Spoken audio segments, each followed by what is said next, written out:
સુરતમાં દિવાળી પૂર્વે એસીબીએ લાંચિયા અધિકારીઓ પર તવાઈ બોલાવી છે।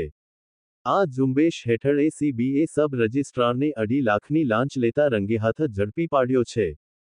આરોપ છે કે સબ રજિસ્ટ્રારે દસ્તાવેજમાં વાંધો નહીં કાઢી ઓર્ડર કરી આપવા માટે ફરિયાદી પાસે 3 લાખની લાંચની માંગ કરી હતી। 3 લાખની માંગ સામે 2.5 લાખ નક્કી થયા હતા। જો કે, ફરિયાદી લાંચ આપવા ન માગતા હોવાથી એસીબીનો સંપર્ક કર્યો હતો। જે બાદ એસીબીએ અડાજણની સબ રજિસ્ટ્રાર કચેરીમાં છટકું ગોઠવી લાંચિયા અધિકારીને ઝડપી પાડ્યો છે। અડાજણની સબ રજિસ્ટ્રાર ઓફિસમાં 2.5 લાખની લાંચ લેતા વર્ગ 3નો કર્મચારી અને સબ રજિસ્ટ્રાર મહેશ રણજીતસિંહ પરમારે ઝડપી પાડ્યા છે।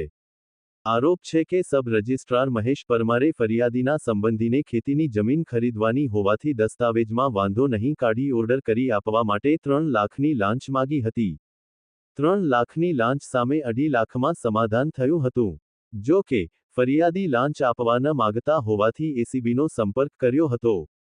ત્યારબાદ સુરત એસીબીએ અડાજણની સબ રજિસ્ટ્રાર કચેરીમાં છટકું ગોઠવ્યું હતું। ત્યારે 2.5 લાખની લાંચ લેતા સબ રજિસ્ટ્રાર રંગેહાથ ઝડપાયા હતા। આ મામલે વધુ કાર્યવાહી હાથ ધરાઈ છે।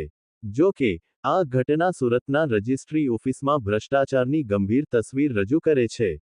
ત્યારે બીજી તરફ દિવાળી પહેલા એસીબીની સઘન કાર્યવાહીથી લાંચિયા અધિકારીઓમાં ફફડાટ ફેલાયો છે।